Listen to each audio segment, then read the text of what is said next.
Hello and welcome to GatherVerse South America Tech for Humanity Summit, day one. Well, it's the whole day, of course. And it's great to have all the amazing panelists here. And it was great to have Lynn as well on the previous fireside chat. And I'm very excited about this panel because we're going to talk about nothing about us without us, every innovation for humanity. So this is a very interesting discussion, and as I can see, I've got the founder next to me to my right-hand side, or left-hand side. Wait, no, he's been moved. Never mind. So on this interesting discussion, we're going to be talking about every innovation for humanity. So please, everyone, if you could mute your microphones, just so we don't have disturbance or anything like that, or feedback, or any sort of like tech issues as we go throughout. And what we're going to do is do a quick introduction from each of yourselves, 30 seconds to 60 seconds, the introduction. And then once we had the introductions, then we'll go straight into the questions. So we'll start to my left, this side. Now you can see my thumb, I think. Nope, never mind. We'll start with Catherine. So welcome, Catherine. Great to see you again. And thank you for participating in the GatherVerse Tech for Humanity Summit all through the entire time. So thank you for joining us. Yeah, thank you, Russell. And hello, Christopher, and all the panelists that we've spoken with before and the new ones. I'm Katie Cavanaugh, founder of Screen360 TV, a distance learning platform that presents short international films as tools for cultural literacy. And we're excited to talk about South America today because even the most eastern point of South America is only 4 hours ahead of Pacific Standard Time. So there's a lot of opportunity there for overlapping time zones and finding learning spaces between those time zones. Catherine, again, thank you for joining us. I'm participating through the Tech for Humanity Summit. Up next, we have Dr. Bradshaw. Hello, and good to see you again. And also thank you for participating through the entire time of the Tech for Humanity Summit. Please introduce yourself for those who don't know you, Dr. Bradshaw. Hello, everyone. I'm Dr. Bradshaw, and I am the Academic Program Director of Emerging Technology at Columbia Southern University. And I've been dealing with a lot of AI and technologies. I even written, co-author a whole program of AI. So I'm just really excited. Everything's so exciting, and I would like to help. It is. South America have AI too. Thank you for joining us, Dr. Bradshaw. And once again, great to see you again, Sean. Thank you for participating also throughout the Tech for Humanity Summit. And please introduce yourself for those who don't know you, Sean. Well, first I want to say thank you to you and obviously Christopher for putting together GatherVerse. I mean, to bring everyone together all over the planet, I should say, has been quite special. So thank you for having this and having me be part of this. I am the co-founder and CEO of RP1. We created the world's first 3D browser from the ground up to power the future of all XR and enable AI services to show up with no installs built by anyone, just like websites. Full ownership, and so it's gonna be quite special. So, but thank you for having me here. Thank you for joining us once again, Sean. And Sunil, great to see you again. Please introduce yourself for those who don't know who you are. Yes. Hello. Good evening, good morning, good afternoon. I'm Sunil Subeda from the Netherlands. Thank you, Christopher and Russell, to inviting me again for this panel. Founder of Subit Cybersecurity, background also in the cybersecurity field, but more than 23 years in the IT field, make the movement as a freelancer for more than 22 years, working on enterprise projects for banking, governments, currently working for the Netherlands Army on cryptography and pay key projects. Reason why I attempt actually this summit also, because my background is from Suriname, so the link with South America was made very easy for me. Born in Suriname, above Brazil, for those who don't know where Suriname is, but also having our roots in India. So for the Asia Summit or the European Summit, I'm mainly also available to discuss. So that is short and quick about me. It's a pleasure to have you with us. And I do apologize if I mix up your name, but is it Mega? Is that Yes, correct? Mega it is.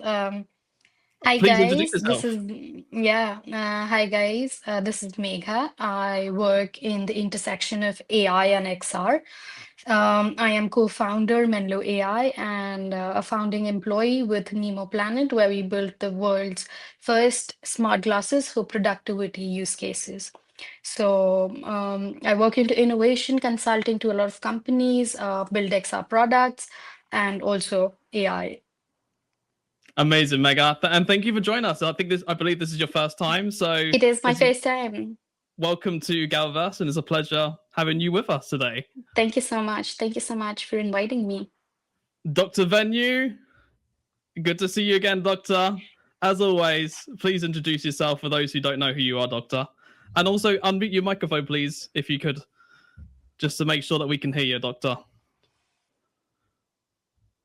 Nope. Okay, let me see if I can unmute the microphone for you. Nope. Yeah. Thank you. There we go. Russell. Yeah. Thank you, Russell and Christopher. This is the first time I'm meeting online, but the last 2.5 years I'm in the forum. Thank you very much. I was very impressed with the kind of a strategy you have been built, and you're connecting around the world of the experts. Thank you. I'm into 25 years in the IT, and in AI platform, working since 1993.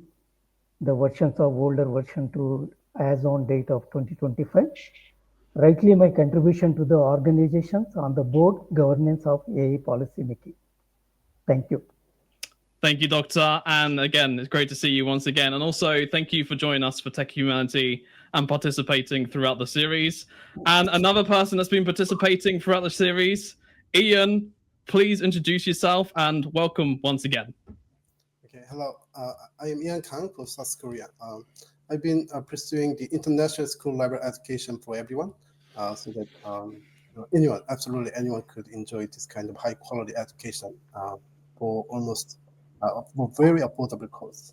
And I usually utilize integrated education methods using cognitive science ideas and AI.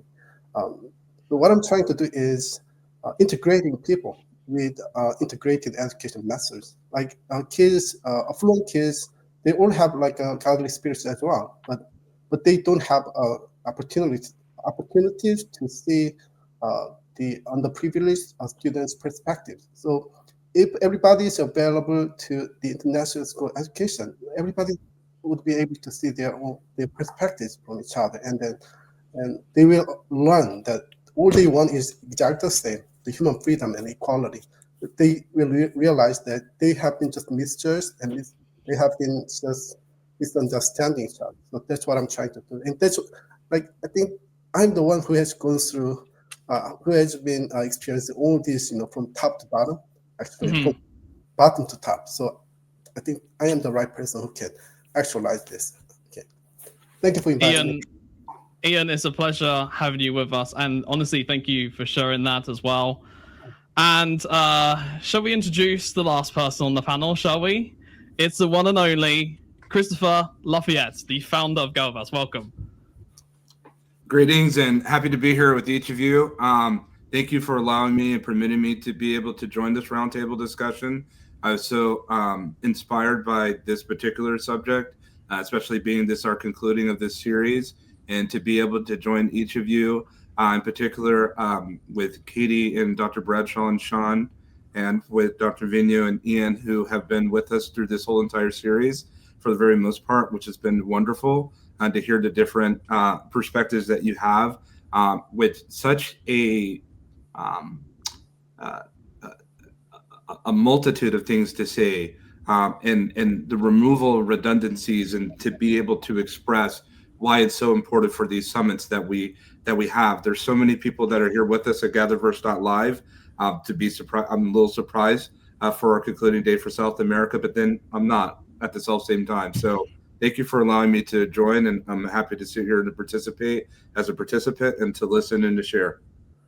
Christopher, thank you for leading and being the man with the plan, so to speak. But no, it's honestly great to have you with us. So, and last but not least, I'll introduce myself. My name is Russell. I am the Global Affairs Director at GatherVerse, and I'm also the co-founder at Just Verify. Just Verify is focused on building the trust-led infrastructure for AI. We focus on trust and verification in a nutshell. And our mission is to verify the integrity and trustworthiness of AI models to ensure the responsible adoption across the world, and also to make sure that we build a future which everyone can trust AI. So that's it from me. Let's get straight into the questions because we have so many questions and such little time. So question one, what is the significance of prioritizing human-centered innovation in today's fast-paced digital world?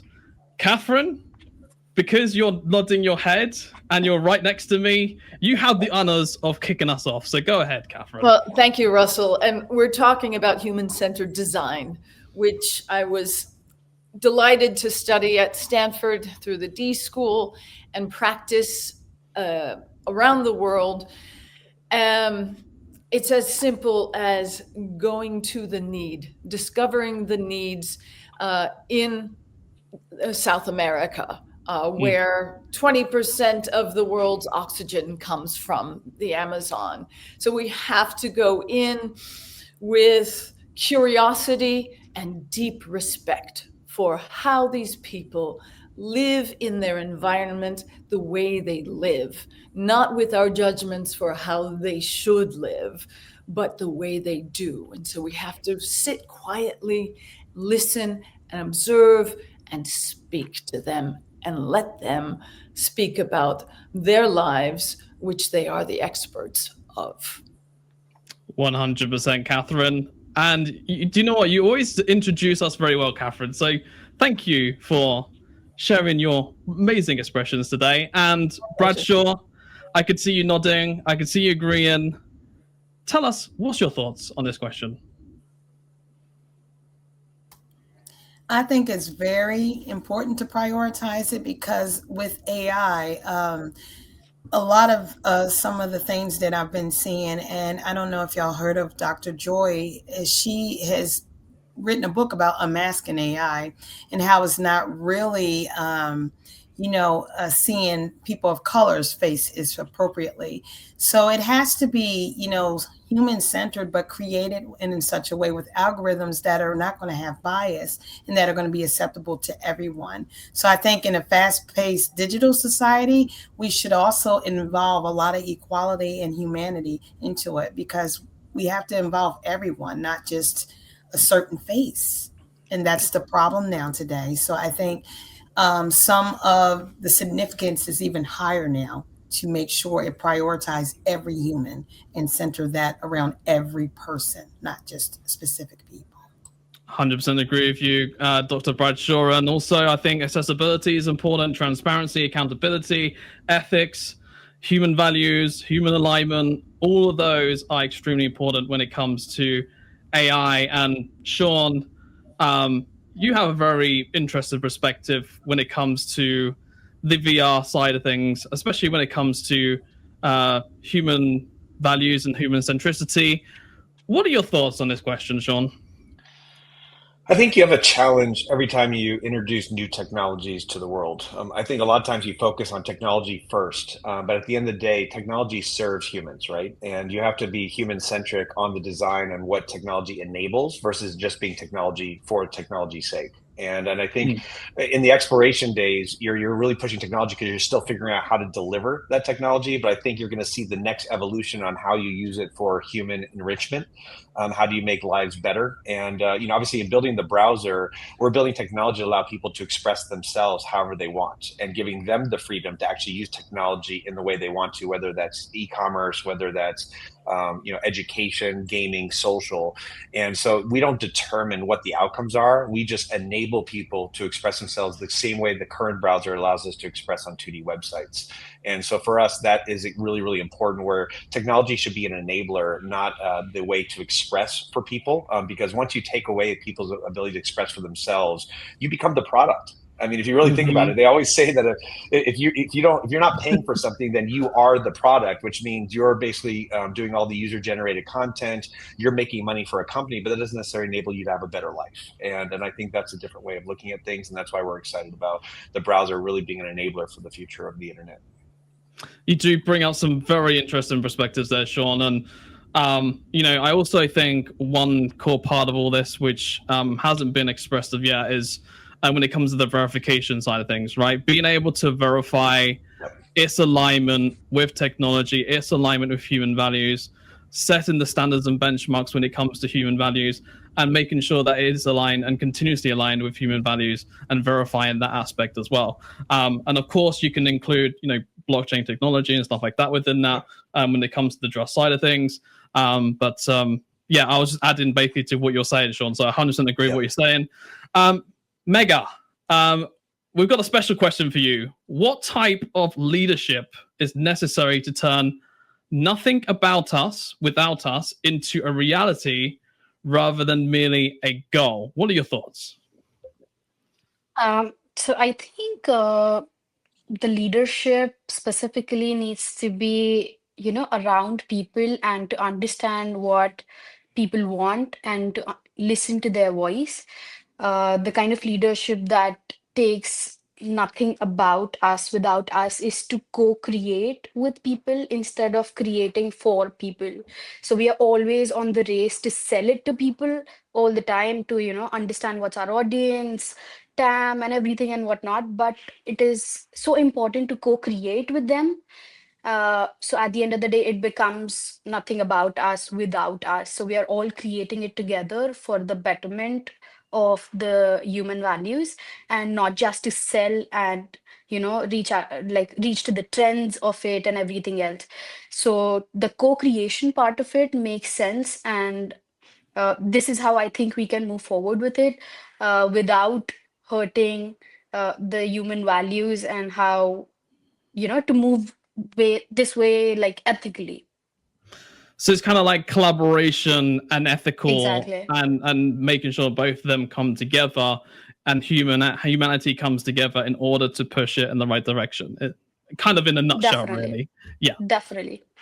Sunil, what are your thoughts on that? Or do you have a different perspective when it comes to what type of leadership is necessary to turn nothing about us without us into a reality rather than a mere goal? Actually, I want to add a bit on it. Still to me? Sorry. Sorry, Mega. No, we're on to Sunil now. Okay. I'm so sorry. No problem, Mega. No, so what we do is once you're finished talking, then we go to the next person. So it's just how we do things, but it's all right, Mega. Sunil, please. What are your thoughts? Actually, I want to add on what Mega mentioned, but I like the first kickoff what Katrine mentioned about listening.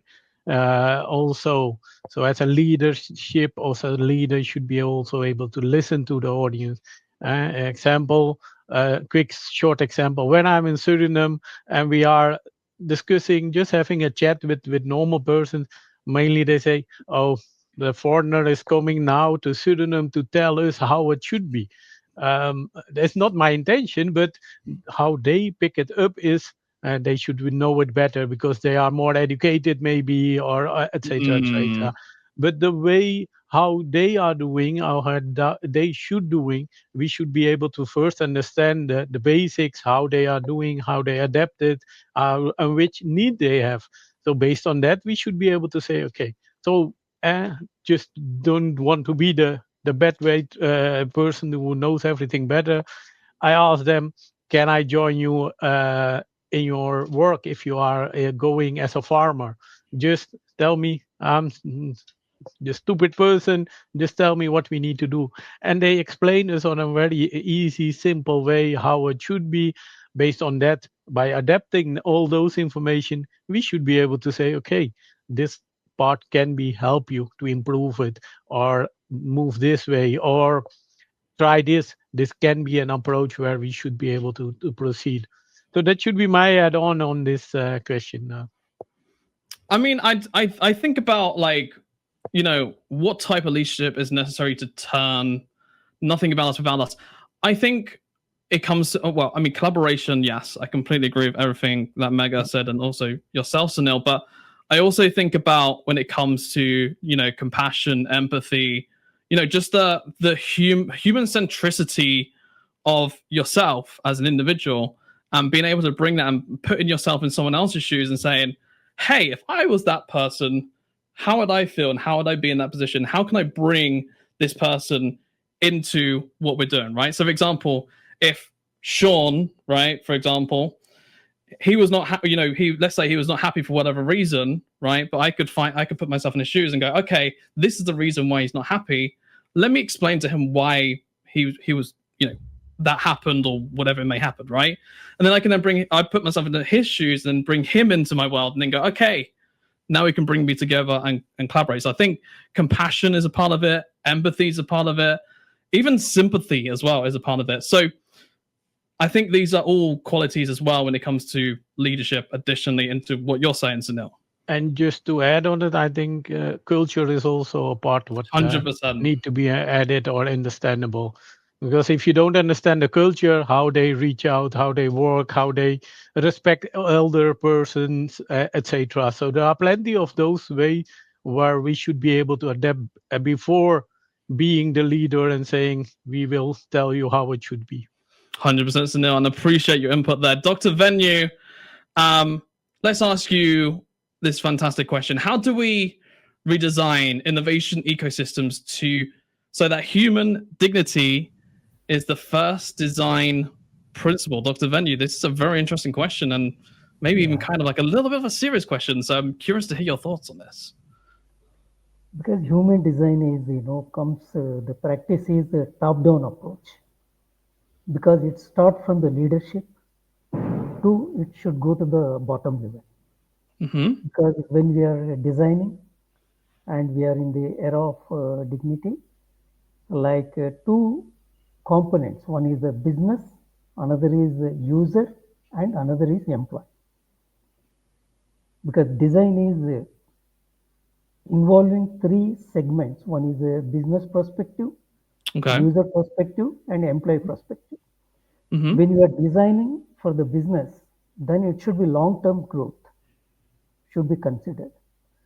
Second is that where we can reduce the risk and the cost involved, that is the where comes as the technology playing the role. And also enhancement, the differentiation. There comes the design effectiveness will come. When we talk about the designing in the user perspective, adaptability and satisfaction and employee engagement. Next is that ethical approach. These are the things should be taken care in the design perspective. Mm-hmm. Is that it? Yeah. Okay, no worries. I'm just making sure. I thought you was pausing for a second to go, and the third one. No, I completely agree with you, Dr. Venue. And how do we redesign innovation ecosystems? That's hard, right? And also having human dignity at the center. But I think there's also potentially technologies that's already out there that does align with human dignity. So, for example, if we take blockchain, for example, right? I mean, that does transparency, right? That allows you to be able to trust technically what's on the blockchain, not necessarily what's being put on the blockchain. When you put in stuff on the blockchain, it's completely different. But at least what's on the blockchain, you can see what's on there because it's an indisputable ledger, which means it can't be tampered with, which means what's on there is on there. So I think there's certain technologies that does enhance that. But to your point, Dr. Venue, I completely agree. You have to look at it from each perspective, user, leadership, and then also in the middle, which is employees. and you got to look for all three perspectives. Ian, what are your thoughts on how do we redesign innovation ecosystems so that human dignity is the first design principle? I believe I've been actually have been putting a lot of emphasis on this. My opinion, mega social enterprises should emerge nowadays. I mean, like I said, the change of AI is too fast, and the current governmental systems cannot deal with all the issues. And at the same time, even for many reasons, like the national governments, even like the multinational governments like the United Nations, they are well known. They can go corrupted for many reasons. So to address these issues, I really believe that such big social enterprises who operate their business based on half non-for-profit and half-for-profit identity, then I think they could create a lot of capital. At the same time, they could free lots of soul. Like their like a business ecosystem could be very socially desirable. I think that's how this world should operate in the future. So that's my opinion. Yeah. Interesting. Christopher, let's fire the same question at you, and obviously what Ian just said as well. But what, from your perspective and lens, Christopher, as a emerging technologist and have been in technology for many years, how do we redesign innovation ecosystems so that human dignity is the first design principle? Well, I think you first have to take the culture. I mean, here we are in South America. We've been speaking transcontinental, transmetropolitan on a number of different topics. And I think culture without technology or technology without culture is a foundation that just certainly just cannot survive the magnitude of the type of technology and innovation that we see being developed in hyperscale today. And I think if you look at this culture, this eco-culture, these human characteristics that are permeated in and throughout technological ecosystems themselves, I think that's where you're going to find the absolute fundamental thread of human dignity when it comes to building. And for example, I mean, we look at it in companies in big tech, small, startup, you name it, SMB, you want to hire the people that you want to buy your products. And you want to be able to integrate that culture into your actual product development and the rollout of what it is that you have. You know, I think sometimes we get so high and complex, and to make this whole thing so simple, it really comes down just to making sure that if you want to scale globally, that your platform needs to look like what it is that you want to scale to and to be able to scale into, or you're never going to be able to cross the gap of cross-cultural communication. You don't have cross-cultural communication. You don't have an ecosystem that's actually built for the world. And I know so many founders and so many different leaders and Fortune 500, Fortune 50, and they want to scale and they want continuity and they want to build. But I look at their whole entire outfit, their middle management, I look at their different orgs and in their ecosystems themselves, and it doesn't reflect what it is that they're looking to ascertain too. And so I think without culture, you have a failed product from the gate. I think if you look around, and culture isn't relegated to and isn't relegated to color, it isn't relegated specifically to gender.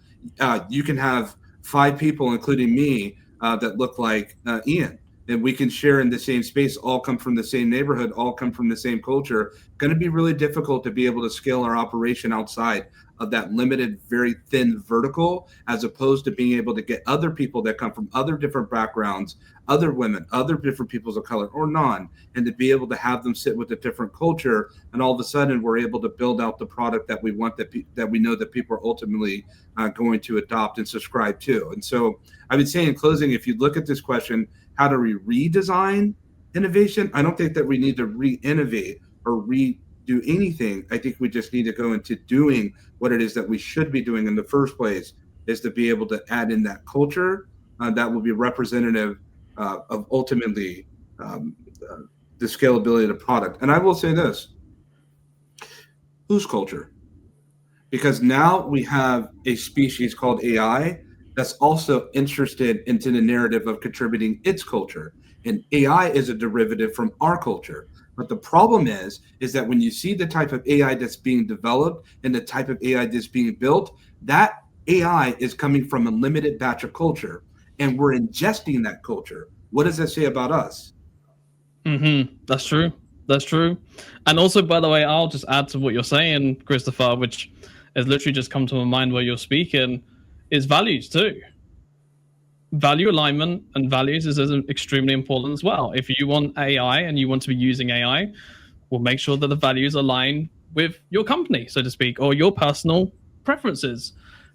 Yes, we have this new species of AI and it'll input on its own values on you, so to speak, or its own culture, but you want to make sure that also it aligns with yourself. So if alignment isn't there, don't use that certain AI. That would be my advice, to be honest. But anyway, thank you for sharing, Christopher. Appreciate your thoughts. And let's go on to the next question now. And we're going to mix this up a little bit. We're going to start with a different order. So Mega, we're going to start with you. With this question, what does genuine inclusivity in innovation entail? Genuine inclusivity, it is different kind of people coming together and building something really great. The ownership does not depend on what race you are. It does not depend on your geography. It does not depend on, your gender. And the equality there leads to having more, say, inclusivity in the innovation that we create. So it does not depend on where you are, where you're from, where you live. Giving ownership to everybody, basis their talent and basis their interest, leads to more inclusivity in the innovation. And then obviously, like everybody of you mentioned, that culture is such an important part of everything that we create, and how we can balance AI and culture and create things that serve us and not just things that are gonna hurt everybody. It is important to involve more people with different cultures, and 100%. this is how it is going to be more inclusive and at the end of the day, the things that we create, the innovations that we make, whether it is AI or say XR or hardware, software, it'll be all inclusive of different cultures and different ownership that were a part and process of creating it. So I think that is where the inclusivity would actually make sense. 100% agree. And I remember like reading the study in healthcare where there was a lack of women's healthcare basically within AI because apparently, well, from what I read, it's been trained by men, right, so to speak. So because when it comes to women's health, obviously women's health is a bit different to men's health, right? And men don't understand women's health, so to speak. So it's giving out like the wrong advice and everything like that. So they were having problems with that because it wasn't giving out the right advice for women, so to speak. So Right advice. Yes, and I'd want to add, like, for so many years, like, women healthcare was not even considered in the default settings. Like, I guess they were not studying women at all, their healthcare or their what they need, and how different it is from, men, and how important it is to differentiate this segment from both the genders, and how good they are in their respective genders, and how we need to study them both differently and not like have a default male healthcare perspective. So I think, yeah, it's funny and it's important at the same time that we focus on both the genders differently and have more diverse thoughts and research around it. 100% agree, Mega, and thank you so much for sharing your thoughts. Sean, let's bring you into this. I could see you nodding away and saying yes and agreeing and smiling with your lovely smiles always. So please, what does genuine inclusivity and innovation entail from your lens, Sean? Well, I have to say, building something from the ground up allows me to really think about this question and how we actually tackled it as a company and as founders. And when you think about the first web browser, you had to make a lot of choices to engage the entire world and create the World Wide Web. And we're kind of going down that same path. And we're very lucky to have technology that's 1,000 times more efficient than any technology out there, because developing XR technology is extremely expensive. And this is the reason why we're all stuck in walled garden platforms that are not inclusive, that do control what you build and take ownership. And we've actually made decisions actually towards this question: how do you make it accessible and allow inclusivity with all the technology that we're delivering for people to use for their own purposes. And we're doing that in a way where we're open sourcing the entire browser. We're giving away technologies because I believe this needs to be at the forefront of anyone that wants to access it. It can't be just in the hands of people that have money. It has to be just like if you want to build a website, just about anyone, if you're 10 years old or a grandmother or a business, it doesn't cost a lot to start a website. And that gives everyone a chance to compete and be a part of an ecosystem that we all share. And we're making those same decisions as far as making sure that it's open and inclusive and enable anyone to be able to start building without worrying about a large bill or having a lot of money to actually make it possible. And I think that's a big step as a company that we're making. And that was we easily could have been just another Meta and really say we'll charge half of what everyone else is charging, make lots of money, but that doesn't make it inclusive. And we're doing the exact opposite. I think we're thinking about people from the beginning. And I think if that steers our ship, I think we'll be successful because I think that's important. 100% agree, Sean, and appreciate you doing that as well. And I 100% agree. Inclusivity is so important. And I think making everything accessible. So what you're doing is very important, Sean. So thank you for sharing that with us. Say something on that? Go ahead, what Sean just said, and I know Sean says he thinks that you're already successful with that mindset. I appreciate that a lot. And also Genkai XR says, well said, Sean. Even she agrees, so. All right, we'll get on to the next question. What mindset shifts are needed to put humanity at the center of innovation? We'll go to Dr. Bradshaw because she's paying a lot of attention right now. So we'll go to you. I'm only joking. And then we'll go to Catherine after as well. So Dr. Bradshaw, please, what mindset shifts are needed to put humanity at the center of innovation from your point of view? Keep human first. Keep our feelings and our values first. That, to me, that mindset is very important. Like was aforementioned by Chris and several others, how, AI is being created in one small frame mindset. We cannot have that. It has to be people first and, possibilities and innovation. And we can get that if we all help each other out. We have to do this together. It has to be collaborative. We cannot just stay small, focus on a small, narrow scale, because it's not going to be no good if we do.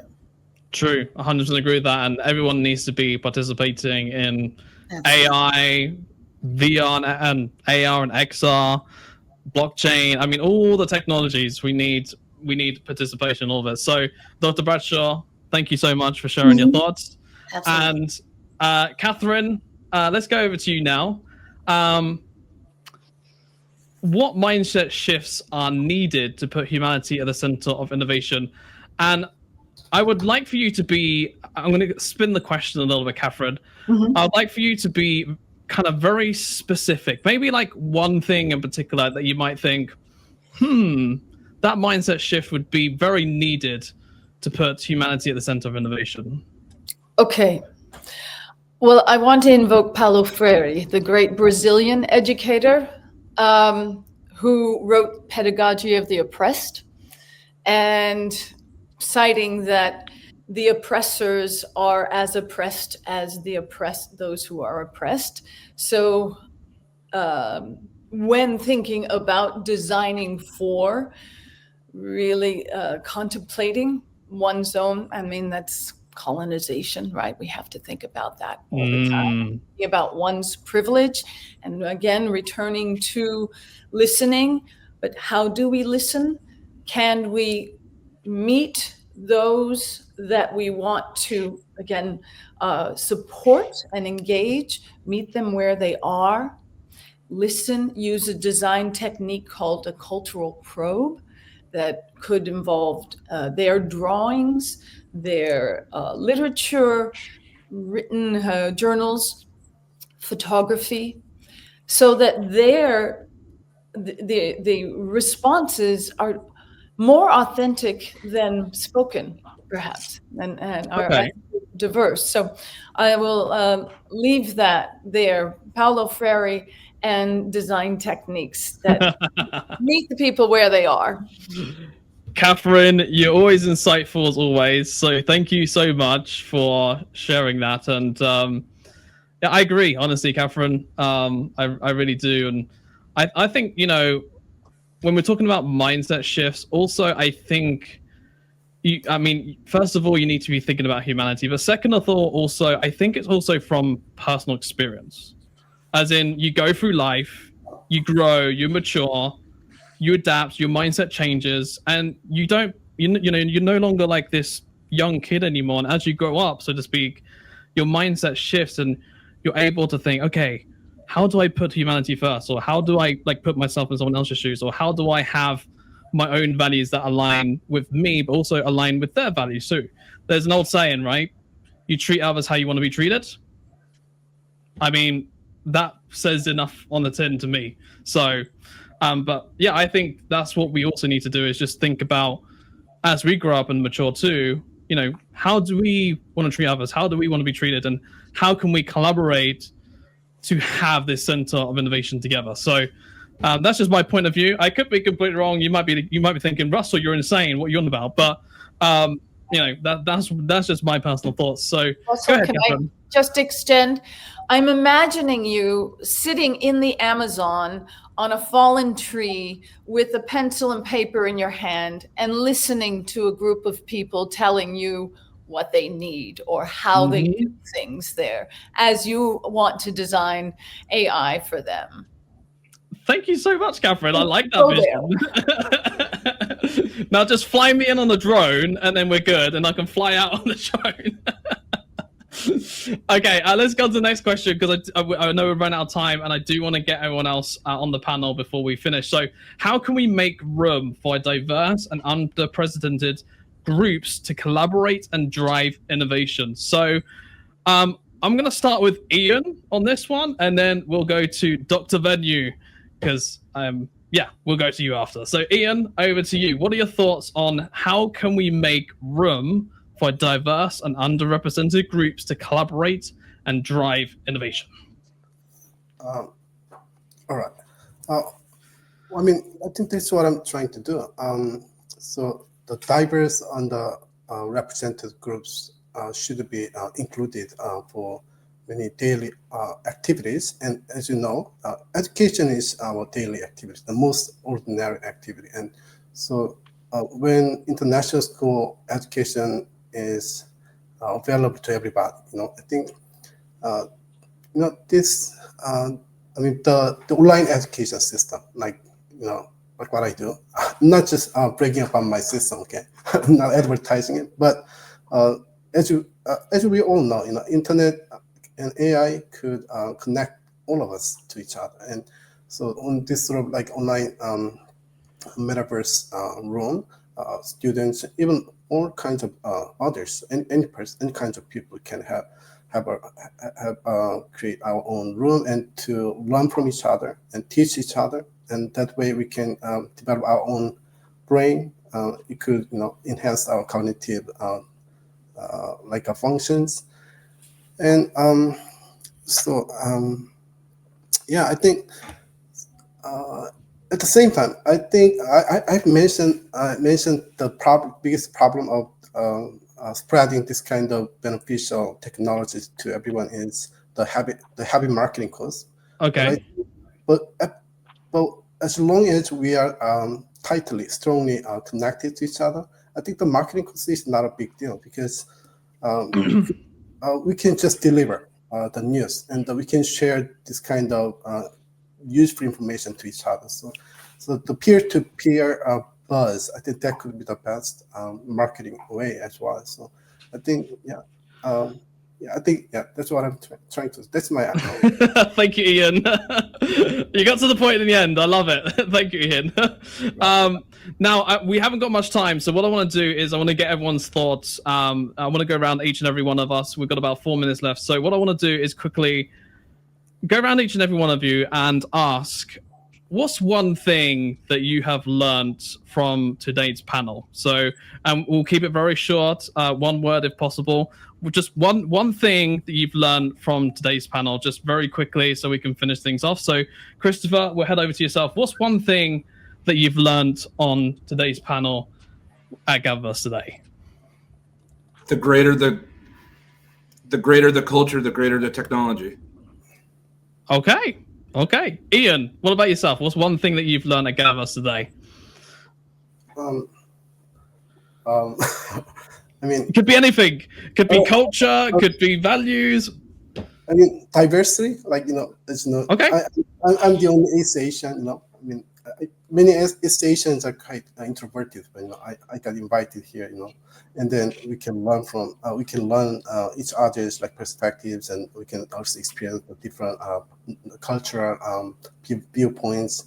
In this sense, this kind of online panel discussion is very ideal, and hopefully, like I really think English should be the universal language for everybody. You know, many people don't like this idea, but we all know, you know, English is the most influential language. We're running out of time, Ian. I've got to move. Sorry, Dr. Venue. What's one thing that you've learned on today's panel? It's beyond the traditional matrix, because you know everybody saying Christopher is a culture then technology. So it's a matrix, you know, whatever we have been collaterally shared the points, we have to compile it. From this, you know, we can take away is learning and also, you know, relearning. 100%, Dr. Venue. Thank you so much. Sunil, what's one thing that you've learned? Be very quick, please.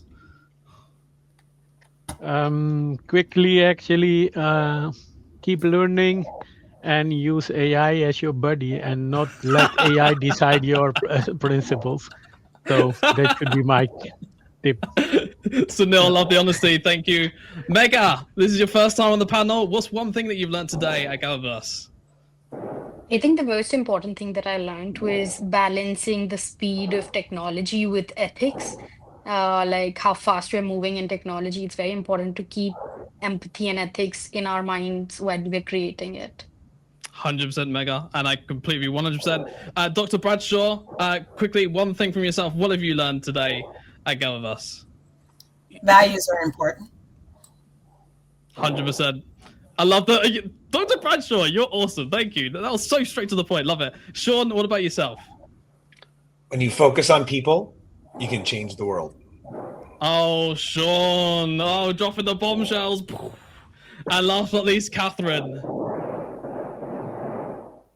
Human-centeredness, of course, and making sure that the culture is part of social emotional learning, which is very prevalent in K-12 education today.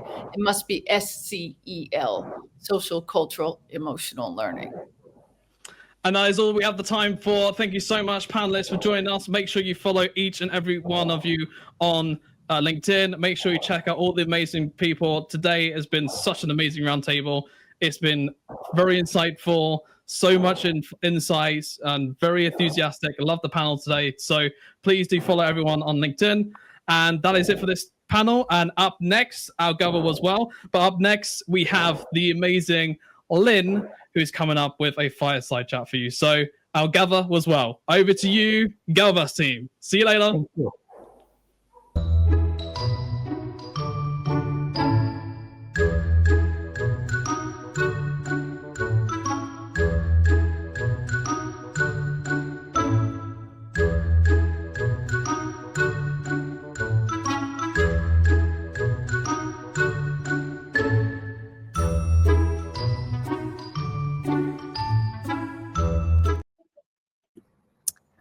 Greetings once again, and welcome to the second Fireside Chat, GatherVerse South America Tech for Humanity Summit. Now, thank you for the previous panel. Those were quite insightful sharings, and we're just here to take it a notch higher. And with me, I have Marisa. Marisa, kindly introduce yourself. Tell us why you're here, then we can jump right into the conversation. Hi. Can you hear me well? Yes, loud and clear. Spectacular. So my name is Marisa Zalabak. I am an AI ethicist. I'm an educational psychologist. I am the co-chair of AI ethics education with IEEE, which for people who are not familiar is the largest engineering organization in the world. And we work on global standards. And I am the founder of the Global Alliance for Digital Education and Sustainability, which works on not just AI education, but all digital education for all. Wow, that is very impressive, and we're very, very happy to have you here. So, the audience, we're going to talk about anthropomorphism and AI, humanizing technology responsibly.